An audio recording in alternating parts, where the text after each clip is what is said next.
सभी जिन धर्म प्रेमियों को सादर जय जिनेंद्र।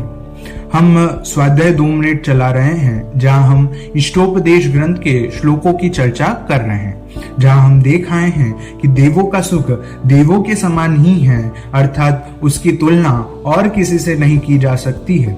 फिर भी अगर उस सुख को वास्तविक सुख अगर हम मान लेंगे, संसारी जीव वह सुख जो सच्चा सुख नहीं है उसको ही अगर सच्चा सुख मान ले तो क्या दिक्कत आएगी, और वह सुख कैसा है, वह क्या देता है, इस सब की चर्चा आगे इस श्लोक में आचार्य देव लिख रहे हैं। श्लोक है वासना मात्र मई वै तत् सुखम दुखम च देहि नाम तथा हुद्वे जयन्त्येते भोगा रोगा इव पद। यहाँ आचार्य देव ने लिखा देहि नाम, संसारी जीवों के एतत् सुखम, यह जो इंद्रिय जनित सुख है, च और दुखम दुख कैसे हैं, वासना मात्र एव, वासना मात्र ही है, भ्रम मात्र ही है, तथा ही इसलिए एते भोगा, यह इंद्रिय जनित भोग आबदी आपत्ति काल के समय रोगाइव, रोग के समान कैसे हैं, उद्वे जयंती, व्याकुल करने वाले। अब सुनना ये क्या कहता है श्लोक, कि जैसे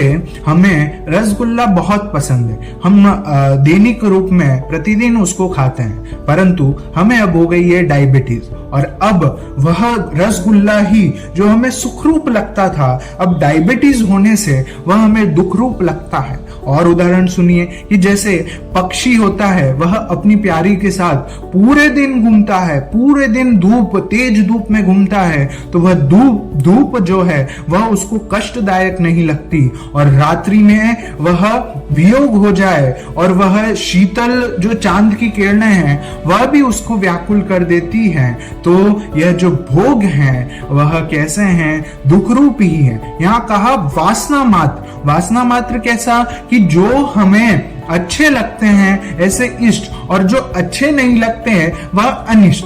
तो जो इष्ट और अनिष्ट इन दोनों से जो भोगों से सुख उत्पन्न होता है वह दुख रूप ही है, अर्थात भोग सुख नहीं है, भोगों में सुख नहीं है। भोगों में सुख जो हम मानते हैं वह इष्ट अनिष्ट की कल्पना से होता है, अर्थात भोग दुख रूप ही है। भोगों में सुख रूप मानना यह हमारी गलत मान्यता है और इसको हमें मिटाना चाहिए।